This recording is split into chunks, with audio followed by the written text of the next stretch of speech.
예, 하나님 말씀은 디모데전서 4장 1절부터 3절까지의 말씀입니다. 이제 성령께서 분명히 말씀하시나니 마지막 때에 어떤 자들이 믿음에서 떠나 미혹하는 영들과 마귀들의 교리들을 따르리라. 그들 자신의 양심이 화인을 맞아 위선으로 거짓을 말하리라. 혼인을 금하고 음식을 삼가라고 명하리니 이 음식은 하나님께서 진리를 믿고 아는 사람들이 감사함으로 받도록 지으신 것이라.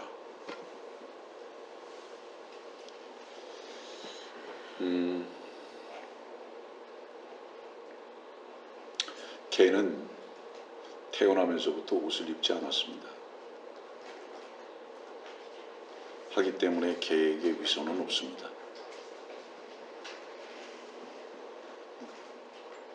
몇 차례 여러분들에게 말씀을 드렸듯이 사람만 자기 자신들이 스스로 옷을 지어서 입습니다. 이유가 뭐죠? 부끄러움을 알기 때문입니다. 어떤 분이 제 설교를 위선자라는 제목으로 유튜브 상에 올려놓으셨습니다. 저는 아직도 위선의 옷을 입고 있는 게 분명합니다. 사실은 저는 제 자신을 개라고 스스로 평가하고 있는데 밖에서 보는 분들의 위치에서는 아직도 위선의 옷을 입은 게 분명하다고 여겨지는 것 같습니다. 그것이 틀리지 않는 것은 제가 벗겨지고 또 벗겨지고 저라는 인간은 제 자신이 볼 때 개로 평가 스스로 하고 있음에도 불구하고 아직도 남아있는 위선이 있는 것이 확실하기 때문에, 다시 말하면 종교의 냄새가 풍기는 게 분명하다는 뜻이죠. 그러다 보니까 위선자로 발각되는 것도 무리는 아닌 것 같습니다.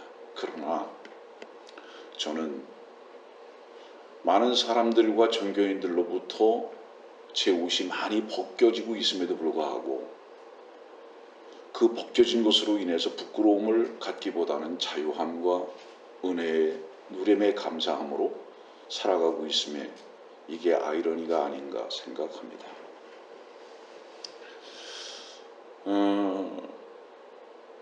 저는 오늘 이렇게 생각하면서 설교를 합니다. 개라는 이름의 목사의 설교.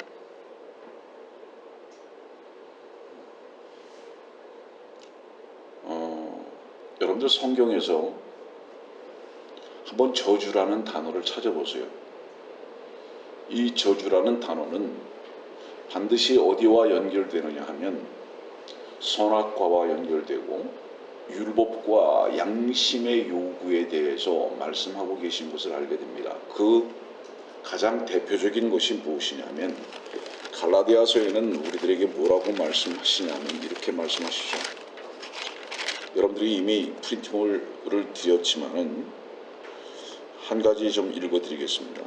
13절을 보니까 3장 13절 저주가 되셔서 그리스도께서 우리를 위하여 저주가 되셔서 율법의 저주로부터 우리를 구속하셨으니 기록되기를 나무에 매달린 자는 누구나 저주받은 자라고 하였도다. 나무에 달렸다는 것은 뭐를 얘기하는지 아십니까? 그 나무와 일체가 됐다는 뜻입니다. 주님께서 왜 저주가 되셨느냐? 우리의 저주를 대신하셨다.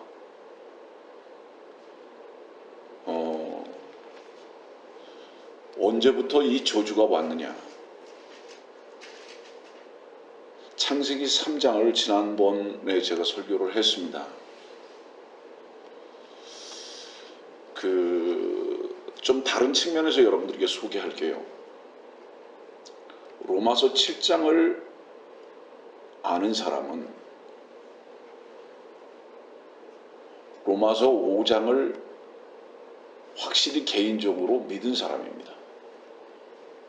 순서는 로마서 3장과 5장과 7장과 8장으로 순서가 매겨졌다는 것은 무엇을 얘기하냐면 로마서 3장에 하나님의 의가 처음 제시되고요. 이 하나님의 의가 처음 제시되는 것은 교리적으로 역사성 속에서 하나님께서 의가 되셨다는 것을 선포하고 계시고, 4장도 마찬가지입니다. 그래서 사람의 어떤 행위로는 결코 의롭다 함을 받을 수 없다는 것, 오직 은혜로 말미암아 이 은혜와 믿음 안으로 들어가고, 아브라함의 믿음을 4장에서 말하다가 5장에 넘어가면서 이제 개인적인 믿음과 의에 대한 체험이 나옵니다. 로마서 5장으로 넘어가면서.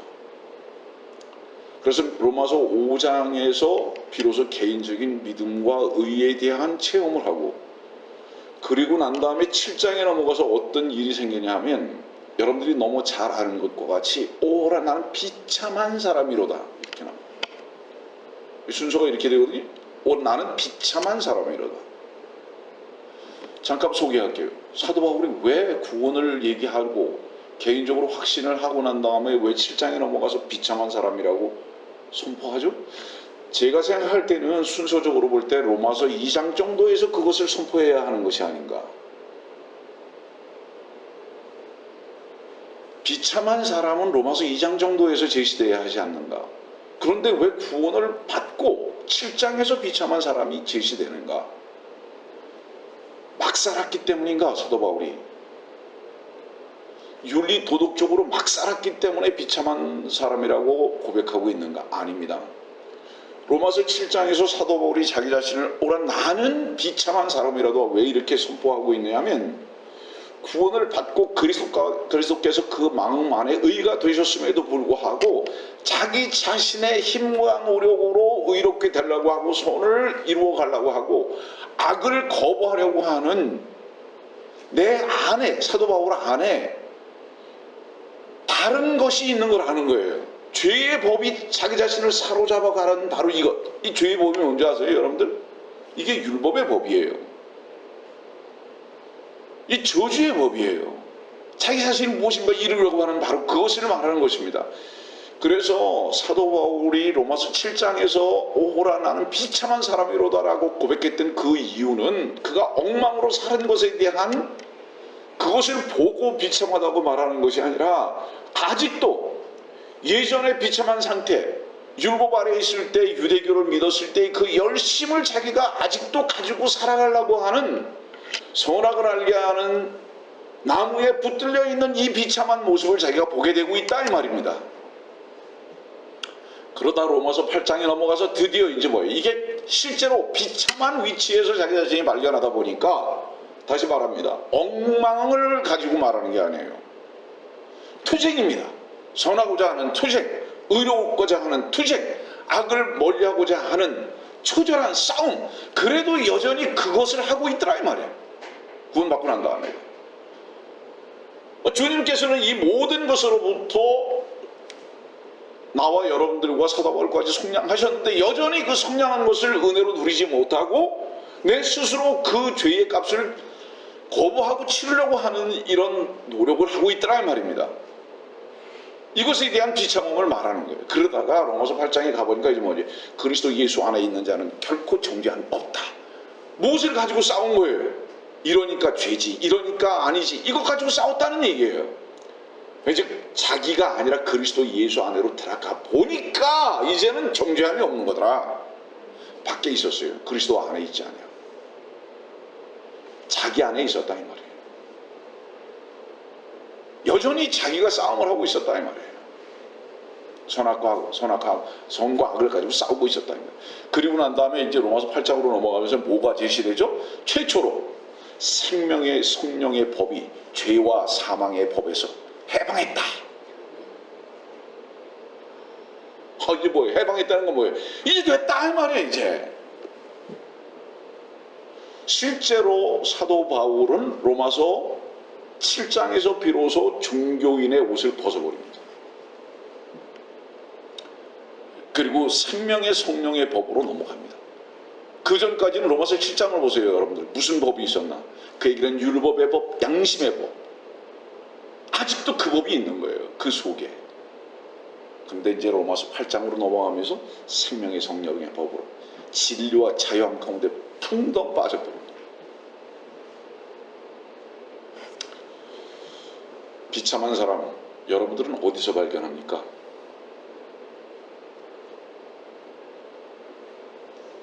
잠은 자답하시기 바랍니다. 비참한 거는요, 뭐가 비참한지 아십니까? 저주 아래에 있는데 저주를 모르는 거예요. 이 비참한 거. 아직도 자기 의를, 자기 소원을 자랑하고 자기의 힘을 가지고 악을 멀리하고자 하는 이 노력을 비참하다고 하고 이것을 저주라고 말씀을 주께서는 말씀하셨는데, 그랬는데 이것을 모르는 거예요. 이것이 참으로 비참하다 이 말. 사실은 여러분들 사도행전 13장 보세요. 로마서 15장을 한번 보세요. 말씀을 밖에서 들으시는 분들 반드시 한번 사도행전 13장이나 로마서 15장 같은 경우를 한번 자세히 관찰해 보시기 바랍니다. 사도 바울이 왜 이방인의 사도가 되었는가? 이유가 무엇일 것 같습니까, 여러분들? 사도 바울이 왜 이방인의 사도가 됐는지 아세요? 유대교를 믿는 사람들이 은혜와 복음을 받아들이지 않아요. 예? 이유가 뭐죠? 은혜와 복음을 받아들이지 않는 이유는 그들 스스로가 종교인의 삶을 살고자 하는 노력밖에 없는 거예요. 선하게 살고자 하는 노력, 악을 멀리하고자 하는 이 싸움밖에는 없는 거예요, 그들이. 그러다 보니까 예수 그리스도의 은혜, 그분이 오심이 의미가 없다 이 말이에요. 왜 왔느냐 이 말입니다. 안 받아들여요. 그래서 이제 바울은 드디어 어디로 갑니까? 개와 같은 이방인에게로 가는 거예요. 여러분들은 제가 은혜의 복음을 전할 수 있다면 그 근거가 무엇이냐? 유일하게 개를 알았기 때문입니다. 내 속에 개가 얼만큼 있는가, 나는 개의 본성을 가지고 있다는 것을 알기 때문에 은혜 외에는, 예수 그리스도 외에는 자랑할 것이 없음을 제 양심이 아는 거예요. 다시 말합니다. 저는 개입니다. 그럼에도 불구하고 부끄럽지 않을 수 있다면 그 이유는 무엇이냐? 주께서 내 안에 주인이 되신 만큼 부끄럽지 않을 뿐입니다, 여러분들. 저는 여러분들이 바로 이 자유함과 담대함을 가지고 살기를 바랍니다. 저는 또 다른 위선의 옷이 벗겨질지는 모르겠습니다만, 제가 두렵지 않은 이유는 뭔지 아세요? 벗겨질수록 제 안에 주님은 더욱 능력으로, 의로 덧입혀 주시기 때문입니다.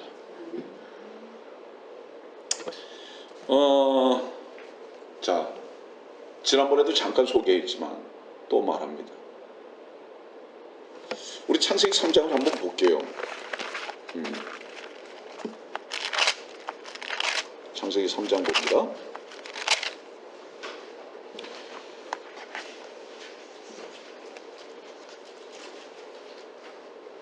22절, 3장 22절. 주 하나님께서 말씀하시기를, 보라, 그 사람이 우리 중 하나와 같이 되어 선과 악을 알게 되니 이제 혹 그가 자기 손을 내밀어서 생명나무의 과실도 따서 먹고 영원히 살까 함이라 하시니라. 그러므로 주 하나님께서 에덴의 동산에서 그를 내어보내어 그가 취함을 입은 그 땅을 갈게 하시니라. 여러분들 기억나실 거예요. 23절부터 양심시대가 시작되었다. 그러면 양심시대가 시작된 것이 왜 23절부터 시작했는지 아십니까? 그 배경이 22절에 있어요. 선과 악을 알게 되니까 자기 손을 내밀어서 생명나무의 과실도 따먹는 거예요. 이게 뭐를 말하는지 아십니까? 자기 자신의 힘을 쓰는 거예요. 자기 자신의 힘을 써서 양심대로 살아야지, 의롭게 살아야지, 절대로 선하게 살고 악하게 살지 말아야지, 이 시도를 하고 있다 이 말이에요. 어디서? 에덴에서 이 시도를 하고 있다 이 말이에요. 그러니까 에덴에서는 이 시도를 하지 못한다. 에덴에서는 이 시도를 할 이유가 없다 이 말입니다. 그렇기 때문에 내어 쫓는 거예요. 로마서 6장에는 이 말씀을 가지고 뭐라고 말씀하시면 이것을 부끄럽다고 말하고 있습니다. 이것을. 언제 여러분들이 참으로 부끄러운지 아세요? 벌거벗었기 때문에 부끄러운 게 아니에요. 여러분들의 노력으로 의를 이루려고 할 때 비로소 부끄러움을 발견하게 됩니다. 참다운 부끄러움을 발견하게 됩니다. 여러분들은 그런 경험을 가지신 적이 있는가요? 자, 창세기, 이제 여러분들 프린트물 드렸으니까요. 4장 15절 말씀 보세요. 주께서 그에게 말씀하시기를 카인을 죽이는 자는 누구라도 안갚음을 7배나 받으리라 하시고 주께서 카인에게 표를 하여 그를 만나는 어떤 사람도 그를 죽이지 못하게 하시니라. 똑같은 겁니다. 계시록 13장 16절. 그가 모든 자, 즉 작은 자나 큰 자, 부자나 가난한 자, 자유자나 종이나 그들의 오른손이나 이마에 표를 받게 하고. 창세기 4장 15절에 카인이 받았던 이 표와 계시록 13장 16절에 이 이마의 표를 받는 바로 이것. 사실은요, 이건 흑인의 DNA만 말하고 있지 않습니다. 이거는 적그리스도의 모습인 카인이 종교적으로 어떤 것을 가지고 나올 것인가에 대한 영적 계시입니다. 적그리스도는 분명히 표를 가지고 나온다. 어떤 표를 가지고 나오느냐? 최초의 종교인이거든요, 카인은. 그 최초의 종교인인 카인은 은혜로 대표되는 아벨을 죽여버립니다. 아벨이 죽었던 이유가 뭐죠? 여러분들이 너무 잘 알다시피 아벨은 양을 의지했기 때문에 죽음을 당한 거예요. 카인은 양을 의지하지 않습니다. 죽어야 할 이유를 찾지 않는 거예요, 카인은. 선악을 알게 하는 나무의 실과의 스팟이 이미 카인의 이마에 박히기 전에 이미 그는 종교인이었습니다. 자, 모든 종교의 목표가 뭐죠? 마지막 시대에 WCC로 대표되는 종교 통합이 무엇으로만 가능한지 아십니까? 이거예요. 다른 거 없어요. 민족도, 인종도, 나라도 다 하나로 통합될 수 있는 게 있습니다. 그게 뭔지 아세요? 선을 행하자, 악을 행치 말자. 됐습니다. 그거 하나. 그 목표가 하나만 되면 다 된 겁니다. 그 목표 아래 다 모이는 겁니다. 그 목표 아래 다 모이는 거예요. 그래서 이 목표가 모든 종교인의 마음에 이미 카인이 받았던 표와 같이 영적 표가 다 찍혀가지고요, 여기에 다 하나가 돼가지고 다 모이는 것입니다. 그 목표 하나밖에 없어요. 그것이 가장 고상한 것이니까. 이것이 마지막에 적그리스도가 제시할 모든 내용입니다. 여기 하나가 다 되는 거예요. 보세요, 여러분들. 이 세상에 속한 모든 교회의 목표는 그거 하나입니다. 종교의 목표는 선하게 살자, 악하게 살지 말자. 누굴 속이고 있죠? 사람들을 속이고 있습니다. 무엇으로 인해 속이고 있는지 아십니까? 다 신과 같이 만드는 겁니다. 우리는 할 수 있다. 그렇게 하세요. 이거를 은혜라고 말합니다. 무섭죠? 물론 이 표는 실제적으로 물건을 사게 하고 사지 못하게 하는 기능을 갖는 것은 분명하지만 외적인 부분만을 우리는 다루기를 원하지 않습니다. 그것이 의미하는 영적인 실제의 의미가 무엇인가를 지금 현재 여러분들에게 말하는 거예요. 그래서 창세기 3장에서 그들이 에덴에서 쫓겨나고 그 다음에 카인이라는 종교인이 등장하면서 이제 여러분들 너무 잘 알죠? 창세기 4장은 또 무엇의 시작이죠? 세상의 시작입니다. 이 말씀을 여러분들에게 꼭 드리고 싶은 거예요. 세상은 뭔지 아십니까? 세상은 선악으로만 존재할 수 있다. 세상은 양심으로만 존재할 수 있다.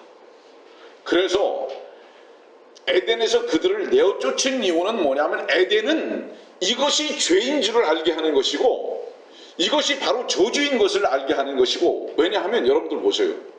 에덴은 이겁니다. 에덴은 하나님 자신이 선이 되신 것이에요.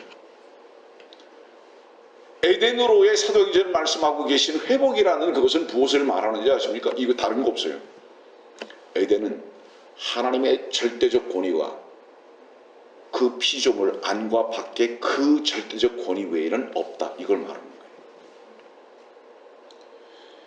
인간들 자신이 피조물 자신이 무엇을 정하거나 무엇을 추구하는 것이 아니라 완전히 하나님의 절대적인 능력에 의해서만 사는 것이다. 이것이 에덴이에요. 그래서 에덴은 하나님의 절대적인 은혜와 선물로 인해서만 존재한다. 세상은 그러면 무엇이냐? 이제 그때부터 뭐죠? 땀도 흘려야 되고요. 그때부터 이제 뭐죠? 보이는 것에 대한 비교도 있어야 되고요. 그 다음에 뭐죠? 자기 자신을 볼 수 있는 보는 기능도 있게 되고요. 이 모든 게 다 무엇으로 생긴 건지 아세요? 선악과 때문에 생긴 겁니다. 그래서 세상은 선과 악, 이 종교죠. 그 다음에 양심, 이 추구, 이것이 결과적으로 구체적으로 무엇으로 나타나고 제시되는지 아십니까? 법으로 제시되는 겁니다. 자, 보세요. 세상에서 법을 어기면 존재하지 못합니다. 그러면 그 법은 어디서 근거했습니까? 양심에 근거했습니다. 양심을 근거해서 법이 제정되는 겁니다. 근데 헌법에서 말하고 있는 양심의 자유라는 것은 어디에 근거하는지 아십니까? 다른 사람들에게 피해가 되지 아니하는 범위 내에서 네가 어떻게 생각하든 네가 무엇을 네 마음에 결정을 하든 그것은 사회에 해악을 끼치는 게 아니니까, 네 자신의 문제니까, 네 내면의 문제니까, 그것은 네 자신이 어떤 생각을 하든 그거 가지고 밤을 새든 그건 상관없다. 그건 어떻게 할 수가 없다. 모를 뿐만 아니라 그건 사회에 해악을 끼치는 것이 아니다 이 말이에요. 그렇기 때문에 양심과 선악이라는 가치와 이것이 법으로 연결되는 것은 반드시 무엇을 위해서만 필요한 것이냐? 사회의 존재를 위해서만 필요하다. 그래서 창세기 4장에 드디어 내쫓기는 이유가 거기 있습니다. 양심을 가지고 선악을 알고자 하려면 세상에 나가서 살아. 거기는 그곳으로 인해서만 존재하는 거야.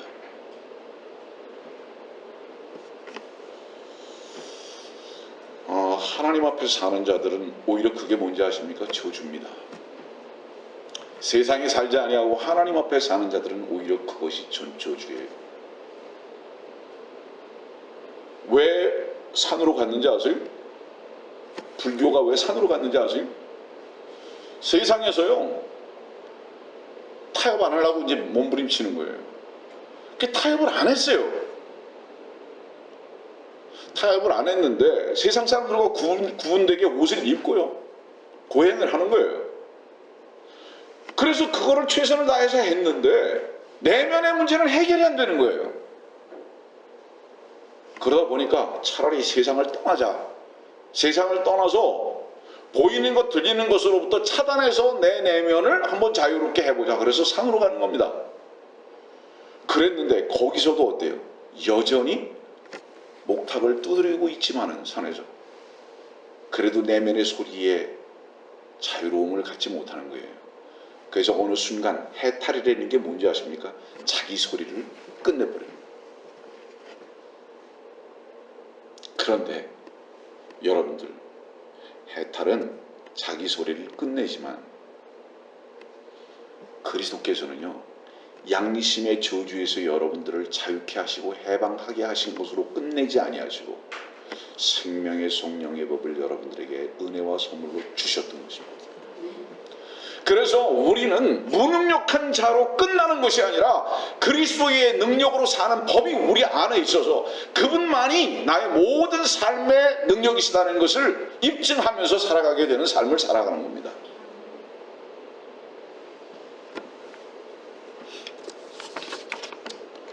어떤 사람들이 그렇게 말했어요. 자 보세요. 몰몬은요 제가 기억하기는 1년 전에 그러니까 그 몇 명의 아내를 함께 살 수 있는 그 법을 폐기했습니다. 몰몬. 그러나 그 전까지만 해도 여러 명의 아내를 얻어서 사는 것이 합법적일 뿐만 아니라 권하는 종교였습니다.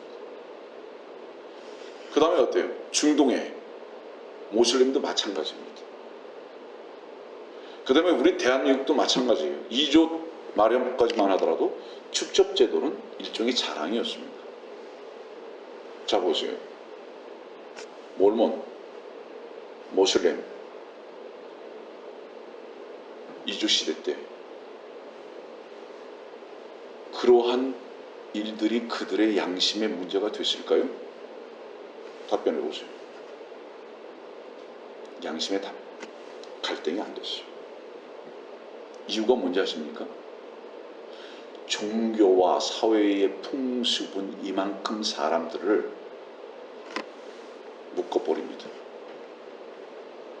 내가 이 말을 하는 이유는 뭐냐 하면 풍습과 민족과 종교에 따라서 양심이 그대로 그 풍습과 민족과 종교에 적용이 돼서 편의 위주로 그것을 적용하고 산다 이 말입니다. 그만큼 양심은 절대적이지 않았다 이 말이에요. 이렇게 얘기를 제가 하면 사람들이 또 이렇게 말하겠죠. 김요한은 역시 개이기 때문에 지금도 여러 명의 여자들을 데리고 살자는 얘기구나 라고 말하거나 그렇게 주장을 한다면 악의적입니다. 왜? 신약 시대의 남편과 아내의 개념은 일부 일처이기 때문에 그렇습니다. 그러나 그 부분을 지금 현재 민족적이나 풍습이나 종교 안에서 그것을 다뤘던 것은 우리가 그렇게 살자라는 말로 그것을 전하는 것이 아니라 그만큼 양심은 자기 자위적으로 해석하고 있다. 그만큼 자기 편의 위주로 그 양심을 적용하고 살아가는 양심은 다시 말해서 뭐예요? 공평한 추가 아니다 라는 것을 여러분들에게 전하고 가르쳐주기 위해서 그렇게 말했는데 이게 뭐예요? 아전인수 악의적인 해석이 돼버리고 만다. 우스운 얘기 같지만 우습지 않을 수 있는 것이 사람들은 항상 악의적이기를 원하기 때문에 사도 바울이요 말씀을 전하니까 혼란케 한다고 말해요. 이유가 뭐죠? 자기 자신 안에 있는 가치를 허물어 버리니까 혼란한 거예요. 성도들이요 여러분들 안에 있는 여러분들의 가치와 여러분들의 오름이 허물어지지 아니하는데 어떻게 주의 말씀이 여러분들 안에서 생명으로 역사할 수 있다고 여기십니까? 거짓말하지 마세요.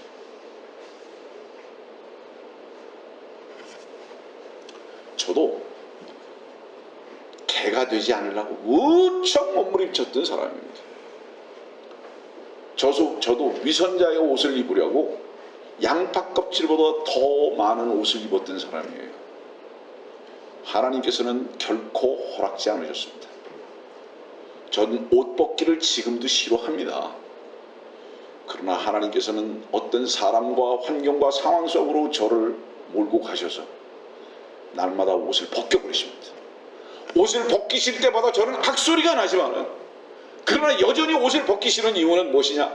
나의 위선이라는 옷을 벗겨버리심으로 말미암아 나는 악하고 주님 한 분만 내 안에서 선하심을 드러내시고자 하시는 주님의 은혜의 손길인 것을 저는 또한 알고 있기 때문입니다. 그래서 저는 제가 개라는 것에 대한 고백이 부끄럽지 않습니다. 오늘 본문으로 좀 돌아갈까요?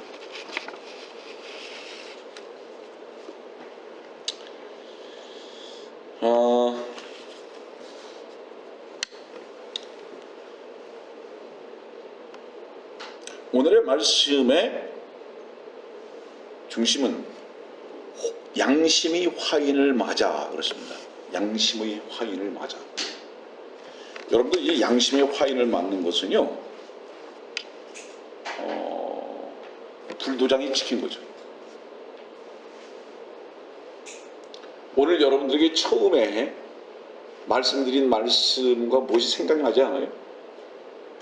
카인이 받았던 이마의 표예요. 네? 영적인 의미에서 그렇다는 말입니다.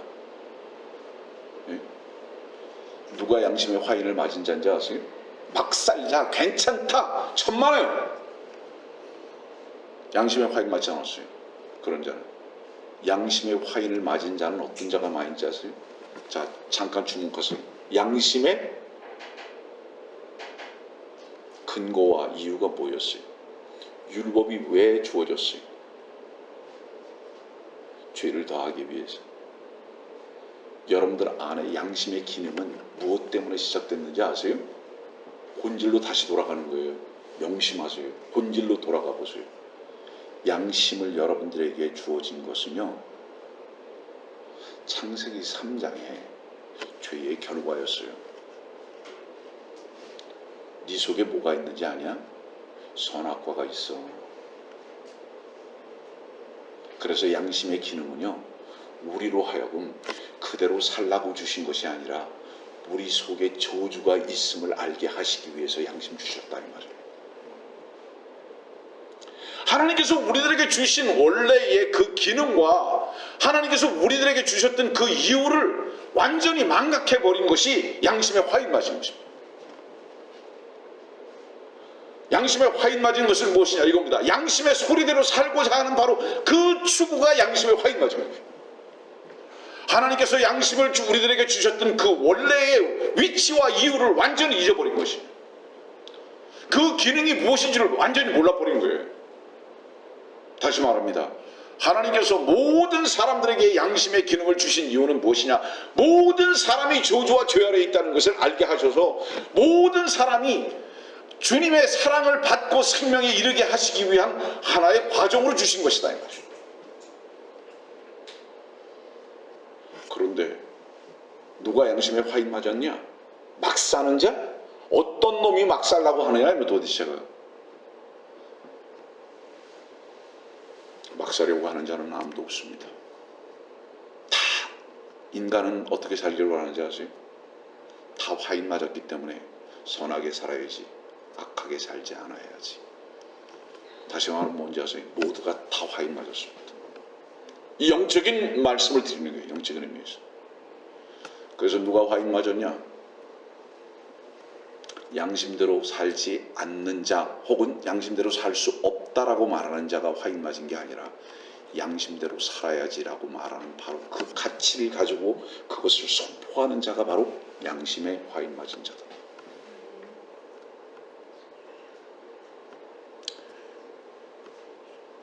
그러면 그런 자들은 뭐라고 얘기하는지 아세요? 제가 자주 말씀을 드리는 말씀이에요.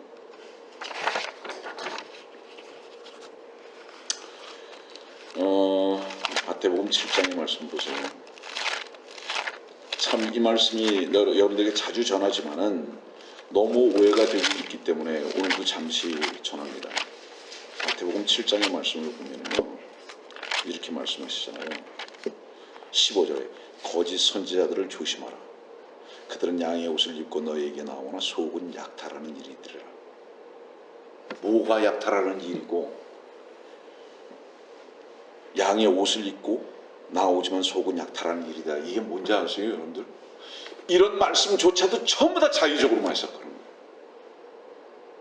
양의 옷을 어떻게 입었습니까? 예수 그리스도의 희생의 옷이에요.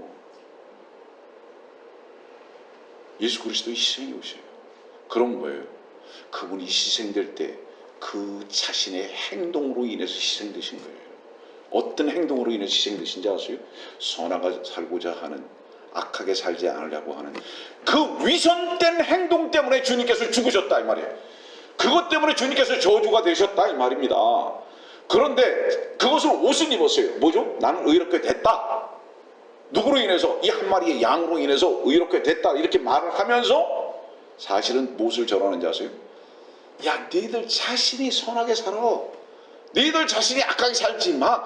이렇게 선포하는 자가 거짓 선지자다 이 말이에요. 이게 바로 거짓 선지자다 이 말이에요. 그렇기 때문에 그 나무는 어떤 나무인지 아니라 나쁜 나무인데, 인간이라는 나무가 저주받을 수밖에 없는 나무인데, 선악을 알게 하는 나무의 실과를 먹고 이미 저주받을 수밖에 없는 나무인데 그 나무에서 선한 열매만 맺으라고 자꾸 말하고 있다는 거예요. 네 자신이 그것 때문에 죽어서 예수 그리스도께서 희생되셨음에도 불구하고 네 입으로 그것을 말하고 있느냐?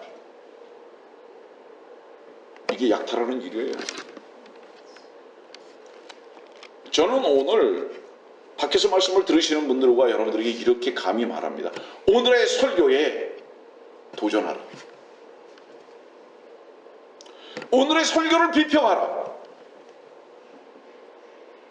그리고 오늘의 말씀이 주님의 은혜의 말씀이라면 굴복하라.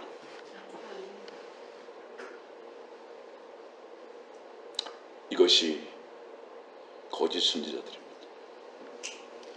여기에 다 모였어요. 여기에 다 모였습니다. WCC는 결코 우연이 아닙니다. 이 가치에 다 모인 것입니다. 그리고 이 시대에 여러분들에게 몇 차례 설교했듯이 기독교가 왜 죽었느냐? 종교는 이미 주님께서 끝내셨기 때문에 종교가 뭐죠? 다시 말합니다. 로마서 10장에 있는 말씀, 율법의 끝이 되신 것은 무엇을 말하는 거죠? 율법의 요구가 이미 주님께서 다 이뤄버리신 것입니다. 양심의 요구를 주님께서 다 이미 이뤄버리신 것입니다. 근데 지금도 이루려고 하는 이것이 바로 종교다 이 말이에요. 본질로 돌아가십시오. 거기서 늘 주님의 은혜를 발견하고 여러분들의 저주를 발견하십시오.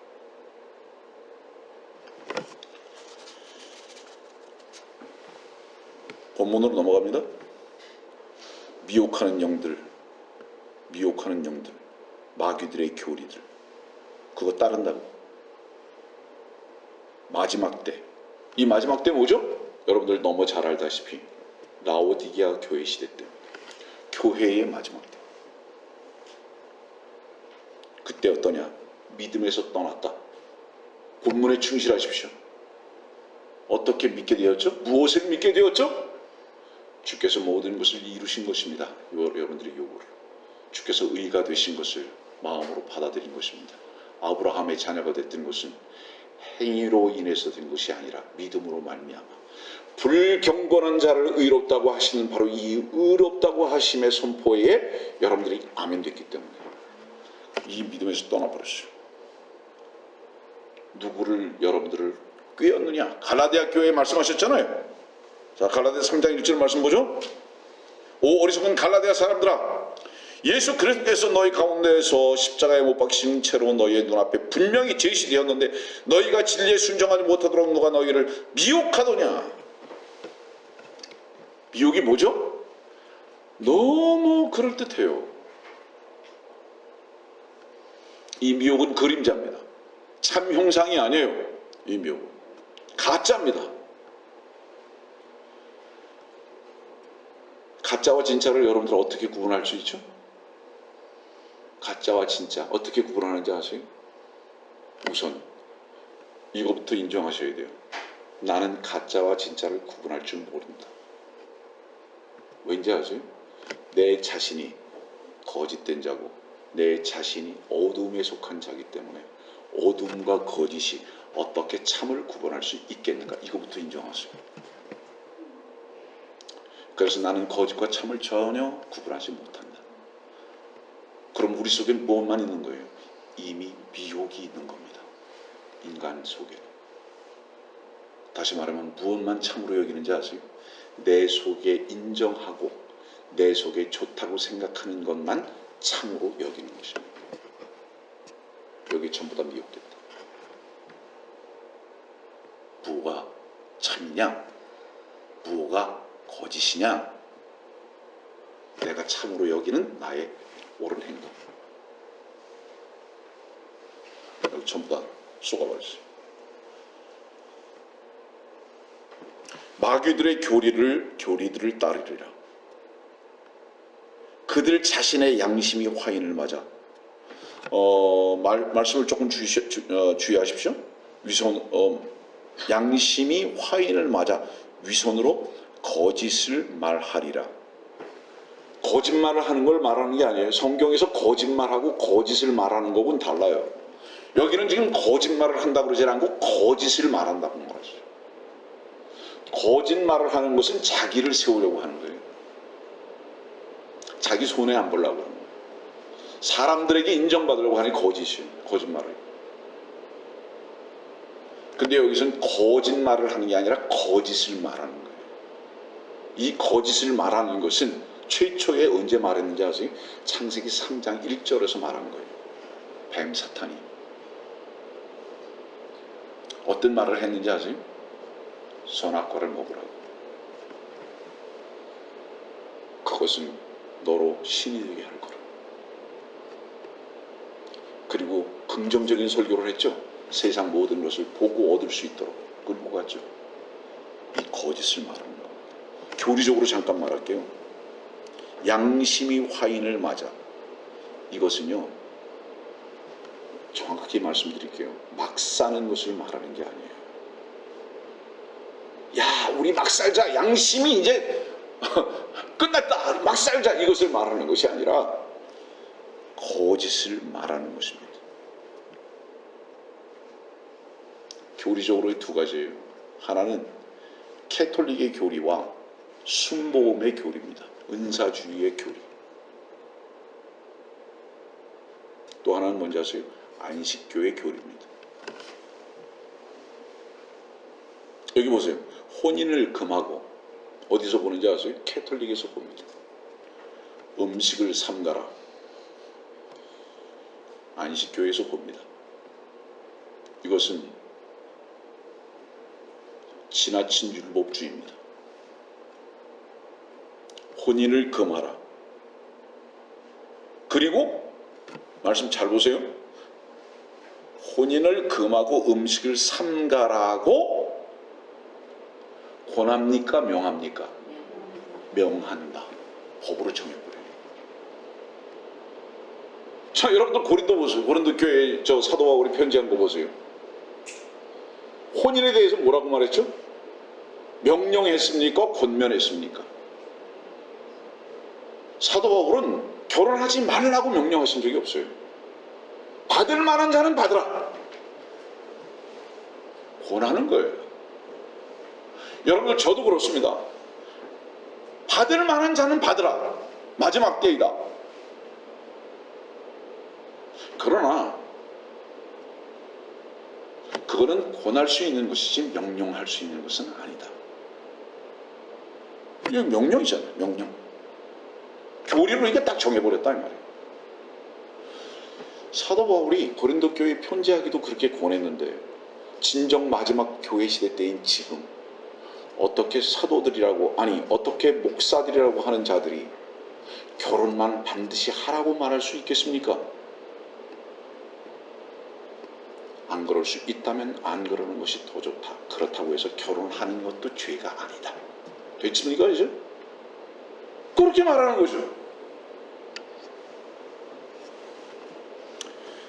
자, 여기 지금 혼인과 음식을 삼가라고 명하리니, 이 말씀은 뭔지 아세요? 외적인 부분만 치중한다 이 말입니다. 내면의 부분을 보지 아니하고 외적인 부분만을 치중하도록 말하고 있다.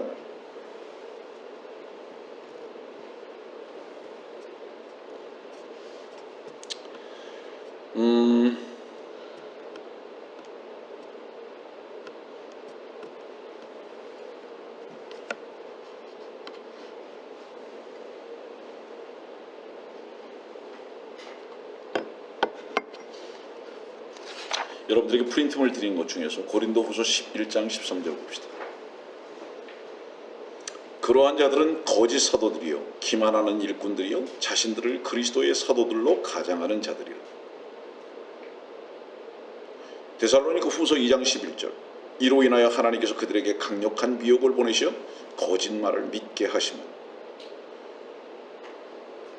이 강력한 미혹이 뭐죠? 결국은 은사주의입니다. 데살로니가 후서 2장에 말씀하고 있는 강력한 미혹은 은사주의예요. 그 다음에 율법주의입니다.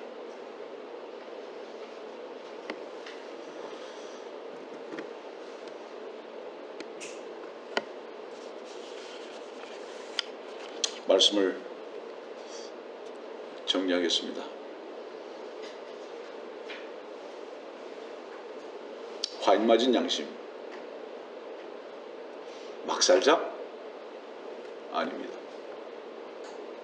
애초에 하나님께서 창세기 3장에서 인간이 선악을 알게 하는 나무의 실과를 따먹은 것이 율법 시대가 오기 전에 이미 양심으로 넘어갔습니다. 그리고 쫓겨났어요. 그리고 창세기 4장의 최초의 종교인인 카인이 등장합니다.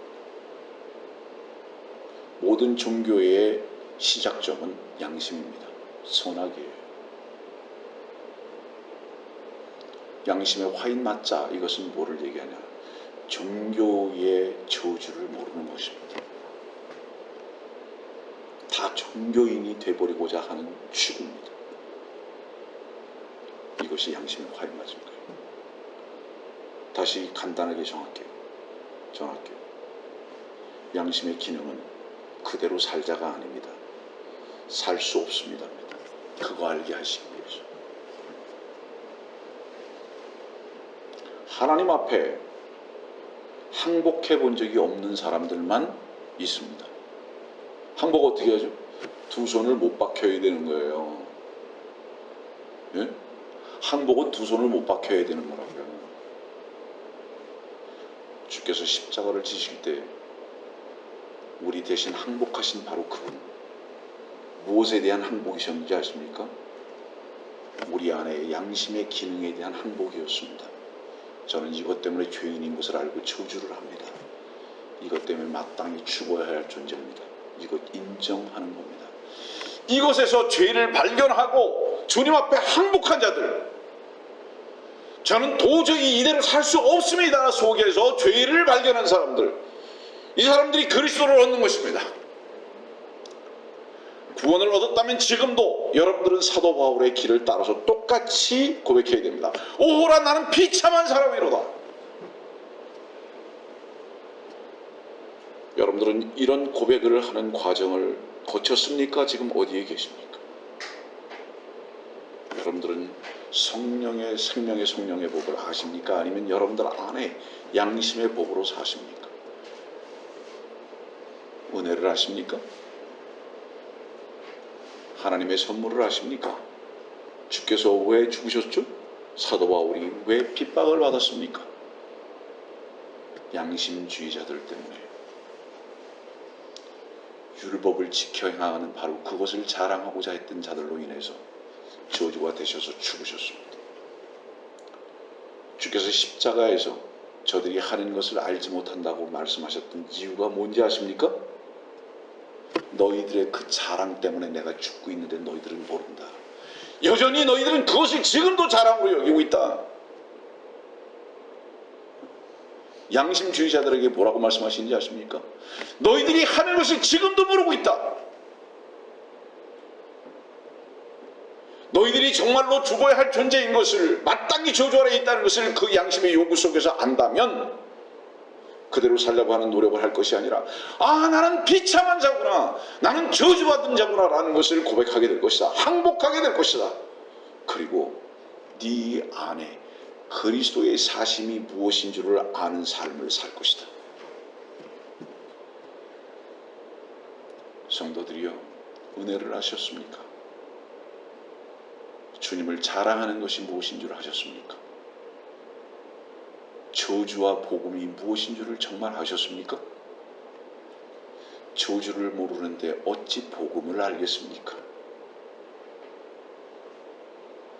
저는 오늘 여러분들에게 이 말씀을 전하면서 제가 개의 위치에서 있었음에 주의 복음을, 주의 은혜를 자랑할 수 있음에 감사를 드리는 것입니다. 우리는 복음을 부끄러워하지 않습니다. 우리는 무엇을 부끄럽게 여기는 자들이냐? 내 양심대로 살려고 하는 교만을, 위선을 부끄러워하는 자들인 것입니다. 이 교회가 이상하죠? 한 달 전부터 미국에서 가족들이 와서 이 교회에서 예배를 함께 드리고,